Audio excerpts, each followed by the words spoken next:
Let's talk about the free agency moves of a team who I think surprised every single NFL fan last year on how well they did, but right now the spotlight is definitely directly on them. Yes, I'm talking about the Washington Commanders. Time to resume. This is part 2. If you haven't seen part 1, go back and watch it now. The Commanders also re-signed some very key pieces to their success last year. Let's start with wide receiver Noah Brown. He signed a 1-year, $3 million contract. He is currently listed as the wide receiver 3 on this team. They also re-signed veteran linebacker Bobby Wagner to a 1-year, $9 million contract, which is very well deserved. He finished with more than 100 tackles for the 13th consecutive season. If that doesn't spell Hall of Fame, I don't know what does. And this man in his mid-30s was named second team All-Pro. And one final piece the Commanders re-signed is tight end Zach Ertz. He signed a 1-year, $6 million deal. Bottom line is Daniels gets his security blanket back. The vet had a solid season last year with 600 plus yards and 7 touchdowns, but he is now 35 and age will eventually catch up to him, similar to a couple other players on this team. Finally, the Commanders were participants in a couple trades, which includes acquiring offensive tackle Laramie Tunsil from the Houston Texans for a 2025 third and 7th round pick and a 2026 second and 4th round pick. Protecting Jayden Daniels' blindside was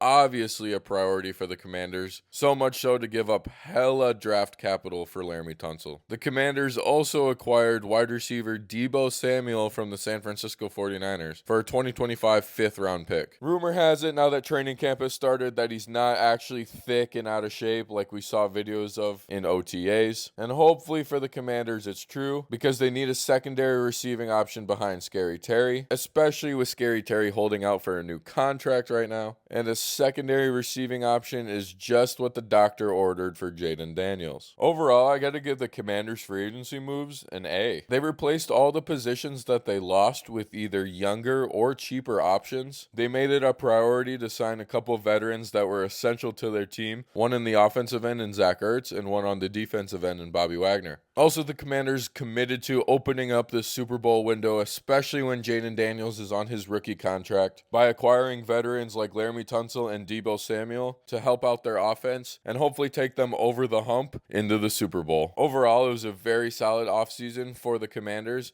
and I expect them to be right in the thick of it in the race for the NFC. What do you guys think? Is my free agency grade too high or too low? Are there any guys that I missed that are worth mentioning? All this and more, let me know down in the comments.